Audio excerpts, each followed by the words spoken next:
So I'm actually, in the psychedelic culture, I'm some kind of right-wing fanatic in that I really find that people who've had guided experiences almost always say, I never knew that psychedelics could take you wherever it took them. Charge up your axons, ready your receptors, and shift your lobes into upper beta phase. You are listening to Smart Drug Smarts, the podcast dedicated to helping you optimize your brain with the latest breakthroughs in neuroscience, nootropics, and psychopharmacology. Hello and welcome to Smart Drug Smarts. My name is Jesse Lawler. I am your host, and this is the 155th episode of this podcast dedicated to the ongoing betterment of your brain by every teensy-weensy little itty-bitty microgram of relevant compounds at your disposal. I mentioned the itsy-bitsy teeny-weeniness this time in particular because we're going to be talking about one of the most psychoactively potent compounds known to man, lysergic acid diethylamide, better known as LSD, and this time we're going to be talking specifically about what's called microdosing LSD, taking psychedelic quantities of this compound and seeing what that can do for people. This is an illegal drug in the US and most other parts of the world, so all the relevant caveats apply. Shoo your children away, shoo yourself away. Turn off this podcast right now and don't listen to anything coming up, or at the very least, do so at your own risk. We're going to be talking about one of the big names in the study of psychedelics over the past half-decade or more, Dr. James Fadiman. Among other things, he's the author of the recent book, The Psychedelic Explorer's Guide, but that's just the tip of an iceberg. As you might imagine, is just a wealth of information and opinions on this subject. He's also kind of the guy around the subject of microdosing. Microdosing is something which has become increasingly popular in recent years, but that'll be in the main interview. If you hang around until the very end of the episode, in the Ruthless Listener Retention Gimmick, we've got a relevant study on LSD in general, not LSD and microdoses, and figured that would make sense to jam into this episode as well. So stay tuned for even more psychedelics trivia at the end, but for right now, let's kick things off first with something non-psychedelic in This Week in Neuroscience.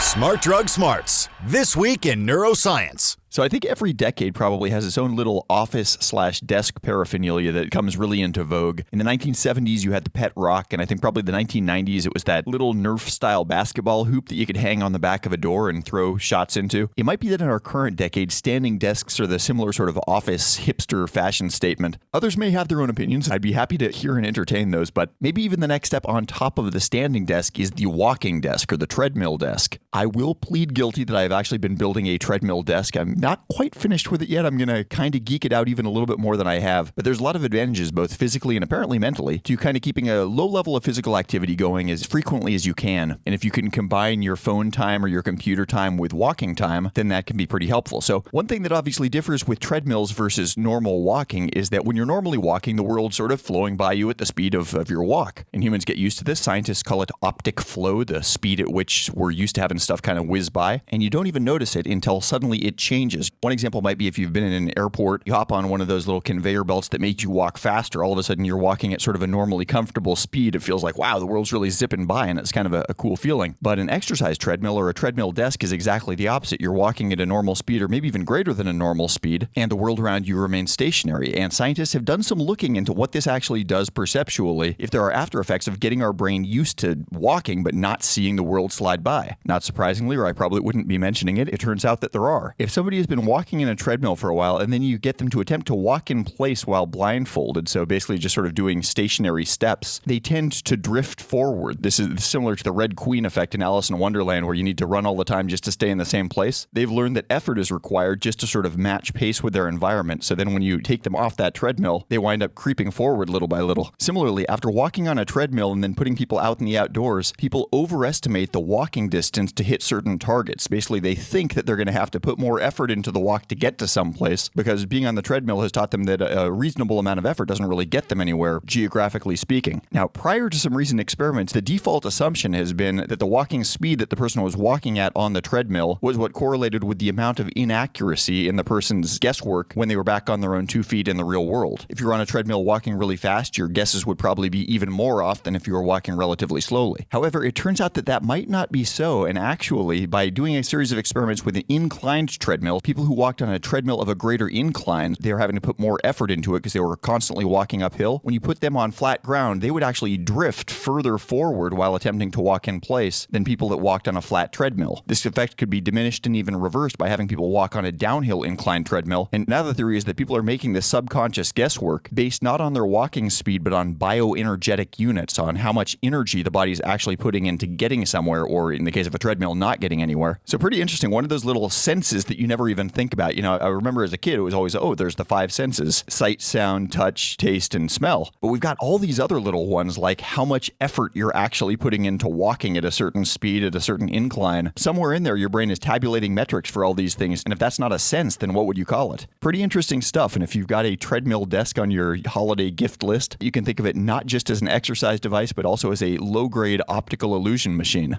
Smart Drug Smarts, the podcast so smart, we have smart in our title twice. Picked up a couple of 5-star reviews on iTunes this week, although I'm only going to read one of them because I'm actually, as I record this, I'm on my way to the airport, or just about to be, heading to Helsinki, Finland for the Biohacker Summit 2016. I mentioned that a couple of weeks ago, that hour is almost upon us. I'm actually going to be speaking at that event, which I'm very excited about. If you're just hearing this now and you're not already on your way to Finland, it is probably too late for this year, but I think this is their 4th year doing it. It's something that will definitely be ongoing in the future. So if you're into brain hacking, biohacking, and you're looking for an excuse to see the far northern latitudes, they got reindeer, blueberries, fish, a whole lot of edible mushroom varieties, and apparently a whole lot of people interested in biohacking. So I will report more back on my Finland experience next week. But if you're curious to poke around online, check out biohackersummit.com. But yeah, let's do this review. This was from listener Jaikni, who said, I stumbled onto this podcast a few months ago and have been hooked ever since. The topics explored are always interesting, and some of the episodes have really helped me on my own personal path. Many kudos to Jesse and his team for creating such an awesome podcast. Well, thank you very much, and thank you also for acknowledging the team. They're definitely, it's not a one-man show here at Smart Drug Smarts. It would not be possible to do this week in, week out without the team that ties everything all together. So yes, I extend my thanks to the team as well. And thanks also to Jaikni, the iTunes reviewer, and all the other iTunes reviewers as yet unacknowledged, at least for now. I know we've got a bit of a backlog there. Speaking of backlog, I mentioned last week that Axon Labs has been sold out of Nexus, our cognitive stack, for a little while now. Luckily, it's about to be fixed. At the time that I'm recording this, we still actually do have the sold out sign up, but the wheels of pill manufacture are once again turning, and within a few days here, we should have everything back up and running as normal. Mitogen, our mitochondrial support sister stack to Nexus, that's available right now, so if you head on over to Axon Labs, you will see that ready and waiting for you. Or if you're interested in getting them as a pair, you'll need to wait just a little bit longer, but eventually, if not now, then soon, all will be back to normal at axonlabs.io. You can get there through a browser, or if you're already lurking around smartdrugsmarts.com, you can also just click the shop link in the header. Smart Drug Smarts has a newsletter. Our next couple of newsletter editions are probably going to be some ideas related to the speech that I was putting together for the Biohacker Summit in Helsinki. It's always tricky writing things for public speaking because it's tough to gauge sometimes how long it's actually going to take to say something. I definitely think I overwrote this one a bit, but the good news is that gives me a lot of raw material for the upcoming newsletters. If you're signed up for the Brain Breakfast already, that is fantastic. And if you're not, I invite you over to smartdrugsmarts.com/newsletter. We try to put that out every week or so, and in addition to sort of a peek behind the curtain at Smart Drug Smarts, we also drop links to a lot of what's going on in the world of neuroscience, the articles that we're reading trying to decide what future episodes are going to be. So if you're looking for some more brain chow in your in-basket, do get signed up for that. That's all the announcements for this week, so let's jump ahead now to the main interview. Smart Drug Smarts. So at the risk of being just a little bit too clever for my own good, I want to start this interview about LSD with a flashback to our previous LSD episode with Dr. Robin Carhart Harris. He'd been reflecting on what had happened and thought, something quite special was going on here. I really need to systematically study what's going on. So he weighed up what in his mind would be a incredibly small dose of any kind of drug. It was 200 micrograms of LSD. LSD is so potent, a dose of LSD is barely visible to the eye. It's just a tiny speck. Typical dose that we give in our research is around about 100 mics. So he was tripping balls, as they say. So that is just a reminder, and that was episode number 129, by the way, which might be worth brushing up on if you have not heard that episode before. It was our first big LSD overview episode. As mentioned, Dr. Robin Carhart Harris was the interviewee there, but just wanted to spike the point of just how potent a compound LSD LSD really is. 1 microgram is 1/1,000,000th of a gram, not to be confused with a milligram, which also isn't that much, but is about 1,000 times more. A jumbo paperclip is apparently about 1.5 grams, so think of something 1/1,000,000th that small if you can, and that's the range that we're talking about here when we talk micrograms. Now, as was mentioned there, a standard dose of LSD nowadays is considered to be about 100 micrograms, but we're going to be talking in this episode primarily, not entirely, but primarily, about something called microdosing, which is the idea of taking a very small, oftentimes sub-perceptual amount of LSD, typically in the 10 microgram range. And we're going to be talking with Dr. James Fadiman, who, as mentioned, is really one of the pioneers in the study of psychedelics, picked up his doctorate in psychology from Stanford University way back in 1965. So back in the psychedelic 60s, this was an interest for him then and continuing up to the present day. He is the author of the book, The Psychedelic Explorer's Guide, Safe, Therapeutic, and Sacred Journeys, a title which he's not entirely happy with. We get into that in the interview. I thought that was an interesting little aside. But as you will hear, he is a big LSD expert and proponent. He sees a lot of potential uses for psychedelic substances, which society is largely missing the boat on right now and has been for the last several decades, but sees microdosing in particular as something that could possibly benefit a whole lot of people without much in the way of downsides. One last little note is that the conversation you're about to hear took place before the most recent U.S. election, so we're going to be talking about social issues and things like the number of marijuana-friendly U.S. states. That's obviously changed a bit in the wake of the election, so some things might be just a teeny bit out of date, but the overall content is still highly relevant and probably quite timeless. So let's jump in now with Dr. James Fadiman. The main misconceptions about psychedelics, as I understand it, and there's more and more decent information, is that they're a drug like other drugs, meaning it doesn't matter when and where you take them. And these substances have the peculiarity that you need to be very careful of what we call set and setting, which is the atmosphere, the situation you're in, and how you're feeling about it. So if you can imagine the difference between being in a physician's office and getting an injection versus somebody running up to you on the street and jabbing you with the same syringe. Right. So even with regular medication, set and setting actually matters. And for psychedelics in particular, being in an atmosphere of feeling personally safe and it being in an attractive setting makes a huge difference. So I like to talk about psychedelic experiences, which includes using a drug, but it also includes the set and setting. It includes who's there to help you. It includes what your intention is. There's a lot more to it than simply taking a chemical or a mushroom or a piece of cactus. I've thrown this question at a couple other people that I've talked with about psychedelics, and I'd like to throw it at you as well, especially because your book, the title, includes the word explorer, the Psychedelic Explorer's Guide. I've always kind of had this inkling that somebody like Terence McKenna, has had a mushroom experience and has written so much about that and has been read by so many people, or Timothy Leary with LSD, or whomever the popularizer is. And I wonder to what extent people that come on the heels of those guys and have experiences with the same compounds are also kind of bringing in the expectation of, this is the Terence McKenna version of a mushroom experience, and how much it becomes a life imitating art, imitating life sort of thing.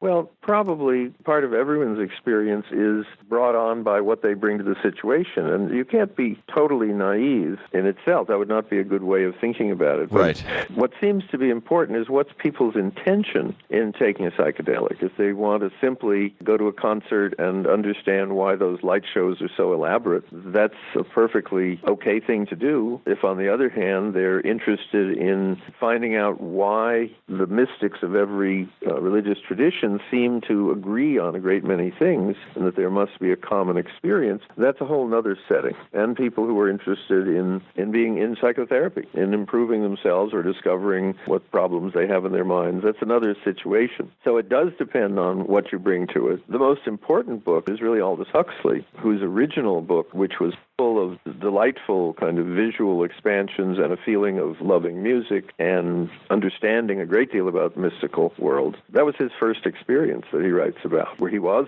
much more naive because we knew much less.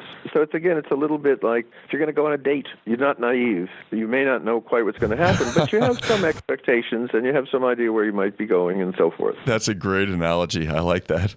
Let's talk about dosages and choosing the right dose for whatever goals a person might have in mind. Let's go from a high dose down to microdosing, and we'll probably spend more time down at the bottom there. A high dose, and let's just talk about LSD, which is measured in micrograms or millionths of a gram, which is very, very, very, very little. About 400 micrograms is what people tend to use if they are interested in a spiritual or a mystical or a transcendental experience. And at that dose, it's almost necessary that you have someone there to be a ground control or a guide or a coach or just as support. If you're interested in personal revelation and personal self-understanding, 200 micrograms is usually what is used for a serious therapeutic dose. At 100 micrograms, that's a very healthy dose for working with very, very important scientific and creative problems. One can get still caught with personality, but one can really focus very hard on hard science. And there's a couple of Nobel Prize winners who would say, yeah, that's a very realistic way of talking about it. Mm-hmm. Around 50, and this may show a little of my age, it used to be called a museum dose. Now it's called a concert dose.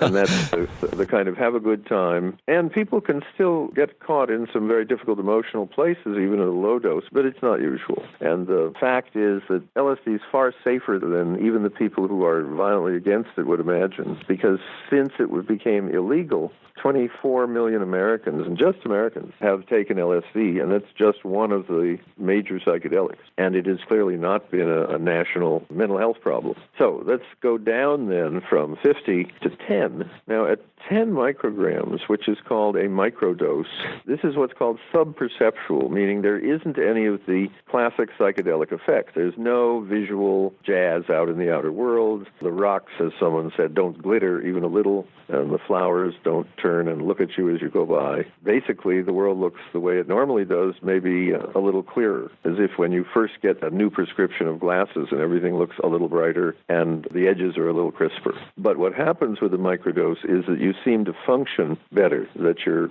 overall capacity to do whatever it is you're doing is slightly enhanced. And that's the area I've been exploring most recently, partly because it isn't well known and partly because I've always been kind of moved towards safety and efficacy rather than how far out can you go. Has there been much yet in the way of studies that on these lower doses, what the effects might reliably be other than people having the feeling that they might be having a better day than average?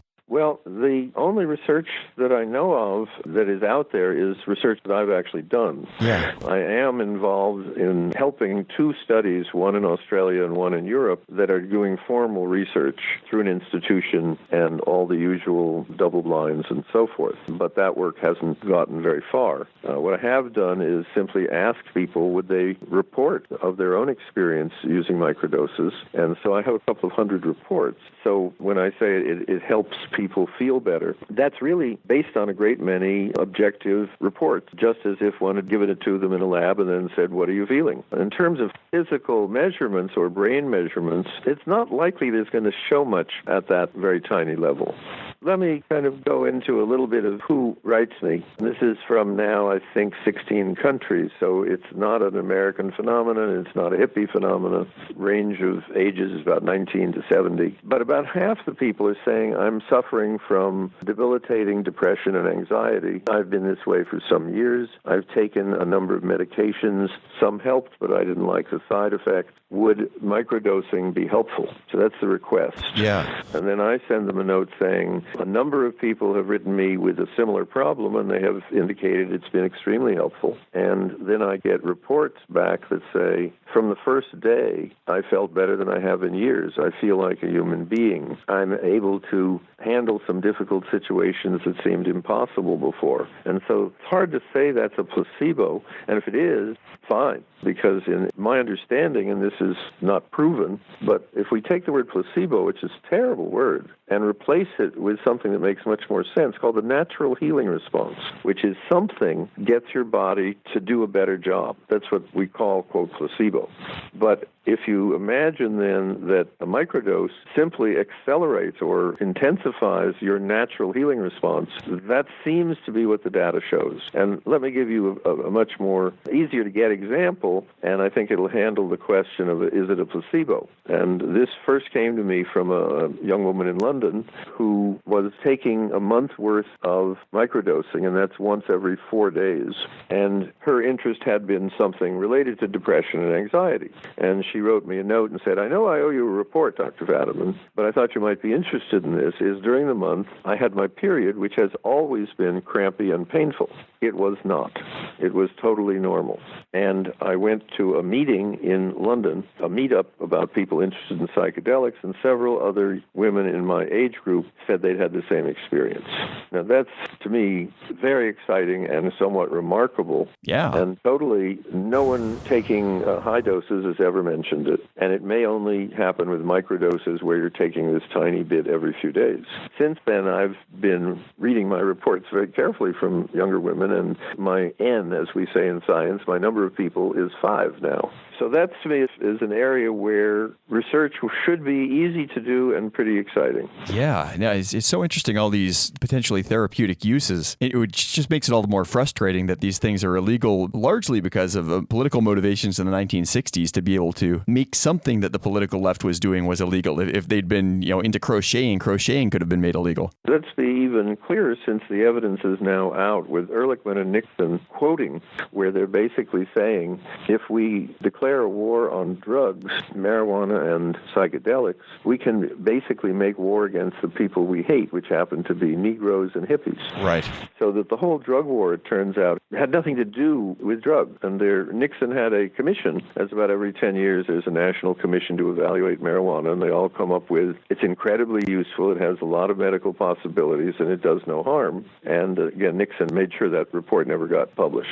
I'd love to draw the analogy almost to something like civil rights, like looking back at the civil rights movement now, knowing the general trend is in the right direction. You had various 1960s civil rights leaders, people like Martin Luther King on sort of the more peaceful end of the spectrum, to Malcolm X and the Black Panthers, and they had sort of a more aggressive stance towards it. For people that would like to see more openness in psychedelics policy now, who's doing it the right way as far as trying to push for change? At what pace should we be trying to push for change? What's the right mode to affect the government nowadays? It looks like the way it's going is, as marijuana has become no longer demonized, now we have 24 states that allow medical marijuana. Yeah. So it's clear that marijuana it's inevitable that it's going to be made legal. And then, of course, since the United States has pressured every other country in the world to make it illegal, there'll be a little bit of, why did you do that to us, as the world becomes a little saner. At a recent drug reform conference a year or two ago in Denver, the general feeling was among these many, many drug law reform advocates, and a lot of them were trying to reform also the rules on hard drugs, they were fairly clear that once marijuana had passed a certain threshold, that the psychedelics were next. And the uses that they're finding for psychedelics, it's hard to say that's a bad thing for the culture. I mean, here we have MDMA, which helps veterans with post-traumatic stress disorder stop having post-traumatic stress disorder. There have been more deaths from returning veterans committing suicide from post-traumatic stress than were killed in the last couple of wars. And I was listening to a veteran last night, a Marine, who had had 7 years of poorly treated post-traumatic stress disorder, and he was in one of the several MDMA studies. And he said, after my first session with MDMA, which is much, much less of a psychedelic, much more dealing with feelings, he said, I slept well. Then he paused and he said, I haven't slept well for 7 years.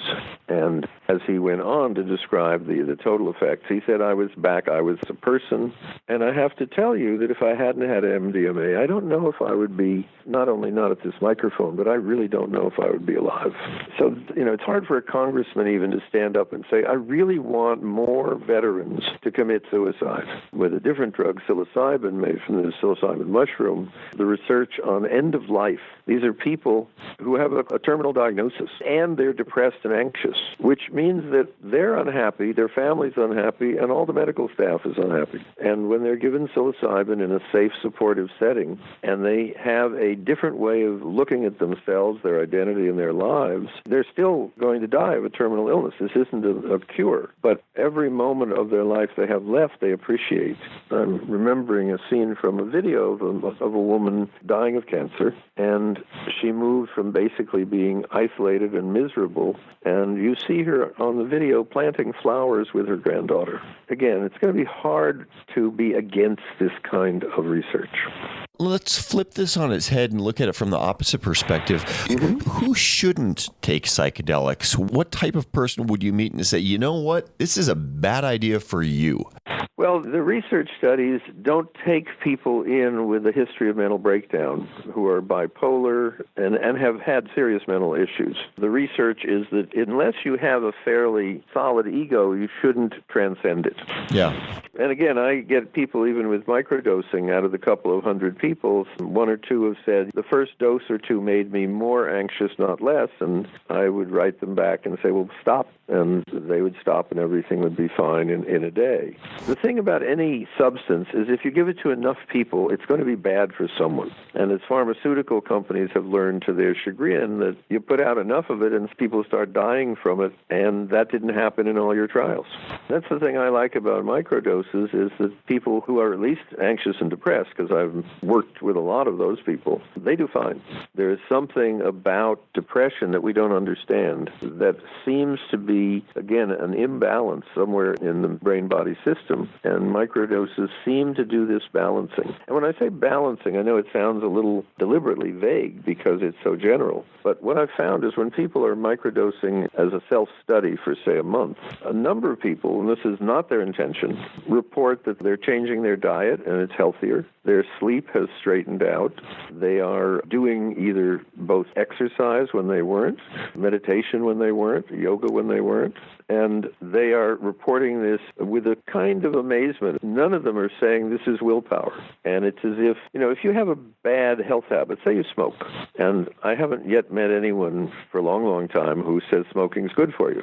So everyone who smokes knows it's not good for you. And I have a couple of reports of people who stopped smoking with microdosing. That wasn't their intention, but they said it just didn't feel right. It's as if their body was getting more votes in making these decisions.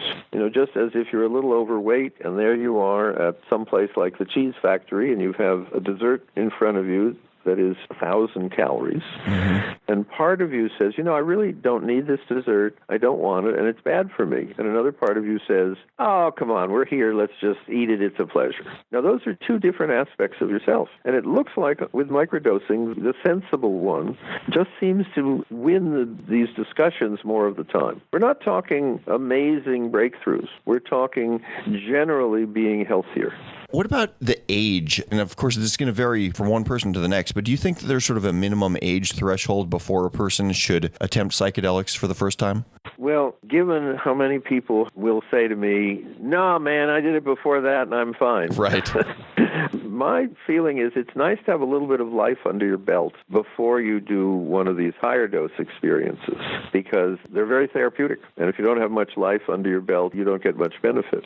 I'm not comfortable with teenagers using psychedelics. Unfortunately, when something is illegal, it's infinitely more available than when it's regulated. Yeah, that's one of those strange paradoxes of drug prohibition, the law of unintended consequences. You make something illegal without reducing the demand, and all of a sudden all the profits from it go to criminals and blah, blah, blah. One of my friends who's a very serious researcher with MDMA feels that you should be 19 or 20 just in terms of brain formation.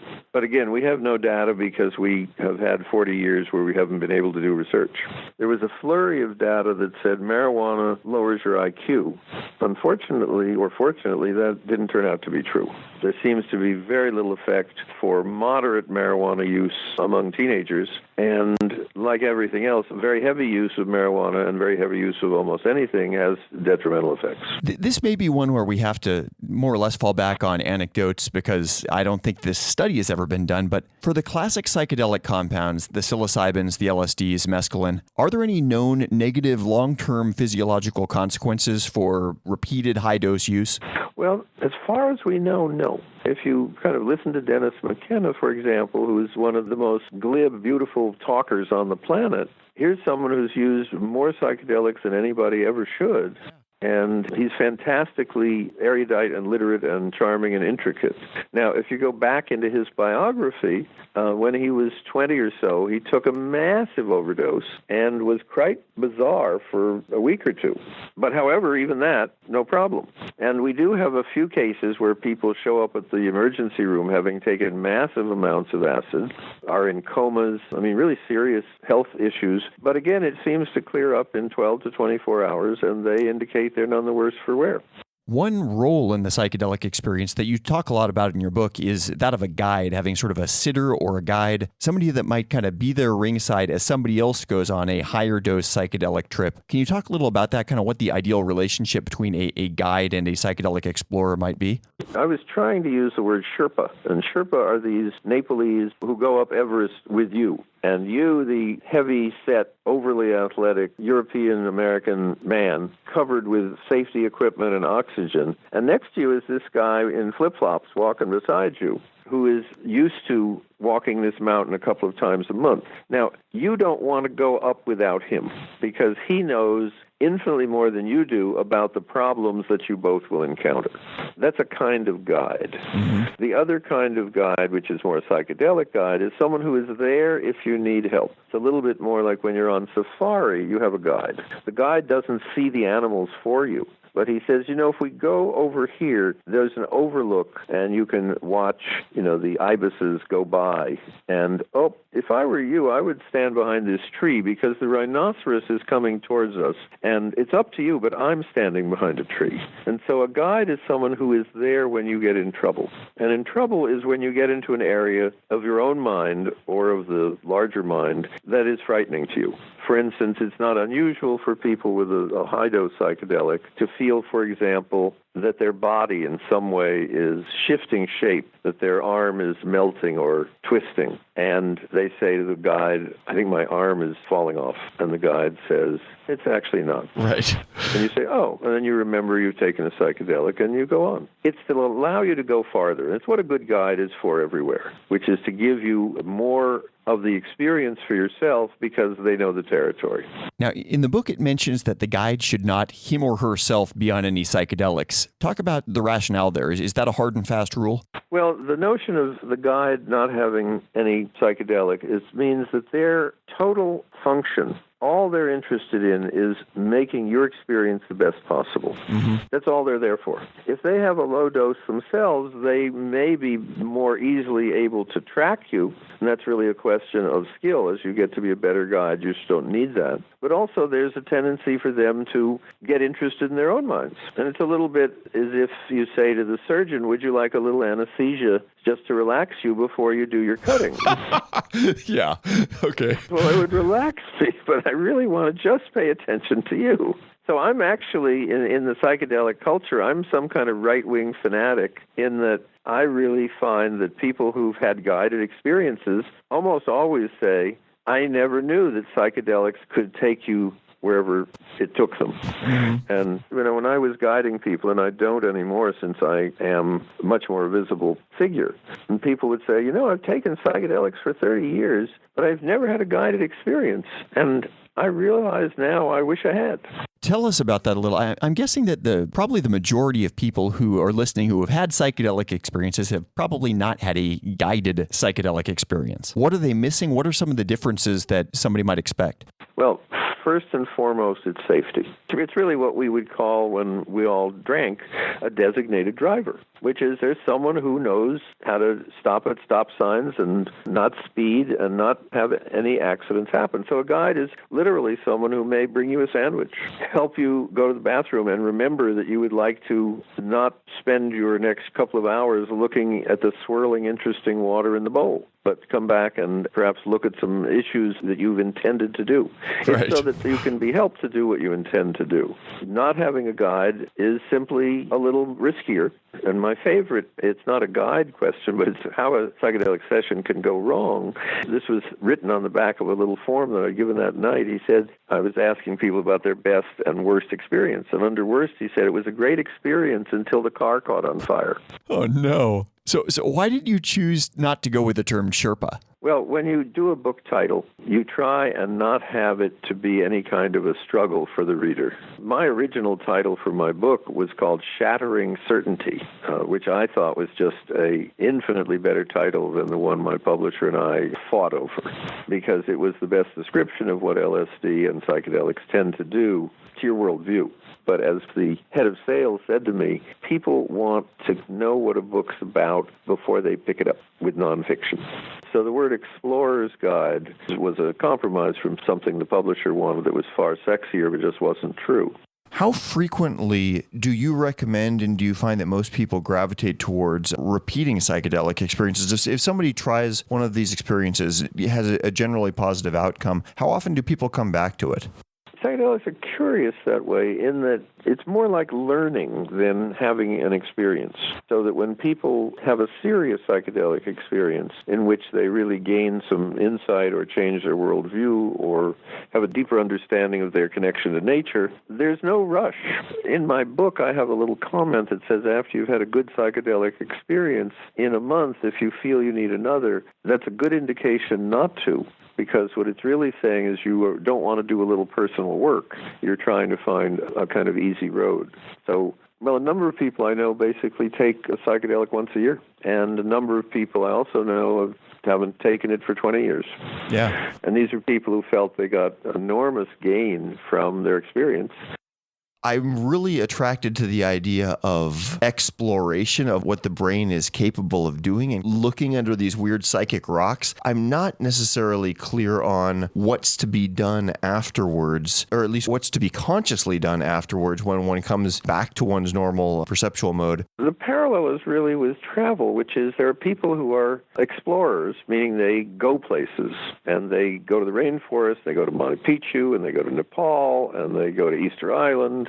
And when they come back from each of these trips, they're changed. And that's the purpose for them. They've learned something. They've been exposed to a wide variety of situations and stimuli and food and language and philosophy and just the physicality of the planet. And they do that in order to continue to grow. And those are external explorers. The world that I move in more easily are internal explorers who will learn like a martial art or will learn a meditation technique or will be involved in some kind of growth experience, some kind of psychotherapy, and also psychedelics. And psychedelics are ways of getting a great deal of experience about things that are hard to get on your own. And then integration is putting that into your life, making your life resonate with these new experiences. And a lot of the experiences are about reconnecting to the natural world. And so in that sense, the internal and external explorers often end up in very much the same place. Yeah. Which is with a vastly increased appreciation of nature. And for the psychedelic person in particular, a very close awareness that you can't be separate from the natural world. There is only one world. As Alan Watts said, you do not end at your fingertips. Could you take a minute to compare, contrast some of the different psychedelics that are available out there?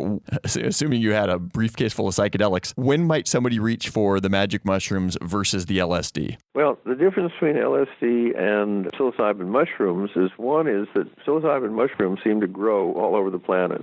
And these mushrooms don't know, by the way, they're illegal, so they continue growing. Right. Nobody's told them. The time of maximum awareness of psychedelic effect with LSD is 10 to 12 hours. With psilocybin, it's 5 to 7. And for research purposes, as I was just rereading just last night, someone admitting it, the reason we've used psilocybin is, one, is we didn't have to put the word LSD in our proposal, and two is the shorter time span meant that the staff could go home at night. The difference in effectiveness between LSD and mushrooms and and mescaline and peyote cactus is 0. And there's all kinds of people who would quarrel with that based on their personal experience, but they would quarrel on all sides of it. So there are people who say LSD is far better, mushrooms are far better because they're natural, peyote is better because the other alkaloids improve it in some way, and so forth. The developer of LSD, Albert Hofmann, was once asked, because he also synthesized psilocybin for the first time, he was asked, what's the difference between the synthetic and the natural? And he said, it is 100% a matter of taste, meaning preference, not flavor. Right.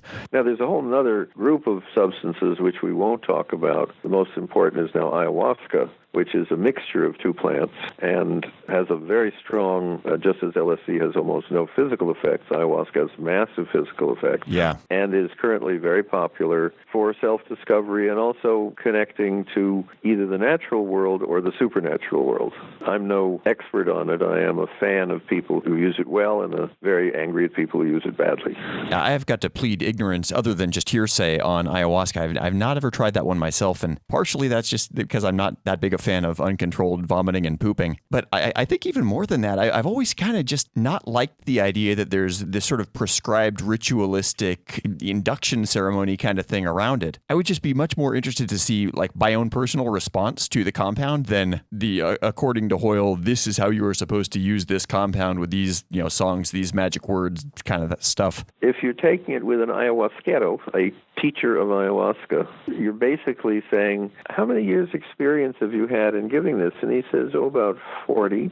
And are you part of a lineage? He says, yeah, we're using about 10,000 years of developed technique. Or would you just like to do it on your own? And what's curious is if you look at the way we've developed what's pretty much the standard psychedelic setting, meaning a room and guides and so forth, from almost all the research projects, they're quite similar. And independently, we derived much of the same awareness of what should be done that's quite similar to what the ayahuasqueros of South America have developed. So, for instance, in a good psychedelic session, one uses music. And that has a very clear purpose, which is to get you to stop following your thoughts and just allow your mind to go beyond thought. When you work with a Shipibo shaman who uses icaros, which are songs, and those songs are very clearly designed for certain people in certain situations at certain times. They're like a set of medication, but they know what they're doing. So the argument of doing it on your own has a lot of merit. The argument of doing it with a guide has a lot of merit. The idea of doing it with a shaman has a lot of merit. They're just different ways of coming at the same situation. Yeah. To go back to your Mount Everest analogy earlier, which I really like, when Sir Edmund Hillary first climbed the mountain, it was, can we just get to the top? And then recently it's, can I get to the top without gear? Can I get to the top hopping on one foot? People trying to press the boundaries further and further. I feel like there's some sort of analogy there with psychedelics. Now that we know that these substances exist and can get people to some really interesting places, it's just a question of how much you want to be self-reliant in getting there. Self-reliant, you see, has the right tune to it, but let me change the metaphor, which is I'd really like to fly a small private plane. So I go down to the airport, and the guy says, you want to fly a plane? I says, yeah. He says, it's about $150 for a half hour. I said, that's fine. He said, okay, here's some keys. There's 3 planes down there. The second one is yours. And I say, do you have to know anything about flying? He says, oh, that's a very different question, mister. So Ram Dass actually came up with that notion that you should get a license the way you get a license to fly a private plane. And at first, when you're learning to fly, you always have a co-pilot who is there in case you need help. But when you get your license, it means that you are confident enough and intelligent enough and sensible enough to both fly in normal weather and know when you shouldn't fly if the weather's too bad. Yeah, that actually sounds like a very sensible approach, some sort of graduated licensing for some of these compounds. Yeah, see, that metaphor makes sense because we know that planes are incredibly safe if you know what you're doing, and incredibly unsafe if you don't. And I think psychedelics fit more into that model than any other. A plane is invaluable. It can go where you can't possibly go on your own and so forth and so on. And psychedelics in higher doses can take you places you can't get on your own, or you may be able to to get there with other methods, meditation and fasting and trance. There's a big fight inside Buddhism about are psychedelics acceptable for Buddhists, and the answer is for some Buddhists, no, and for a great many Buddhists, particularly American Buddhists, the answer is, yeah, of course. Is the group that doesn't think psychedelics are valid, is it just that it's sort of cheating, it's taking a shortcut? Well, part of it is taking a shortcut, but even that suggests that you get to the same place. Right. They're kind of the Puritans in the Buddhist world, where they say, if there's a hard way, that's the good way. And my feeling is, if my goal is to see the view from the top of the mountain, and someone says, would you like to fly up in a helicopter, that's not evil. If someone says, you'll get a lot more out of it if you take 3 days to hike up and camp out and get in touch with the nature on the way and freeze your toes at night and feel that incredible hit of fresh coffee in the morning, that's also wonderful. But it's not necessary if that's not what interests you.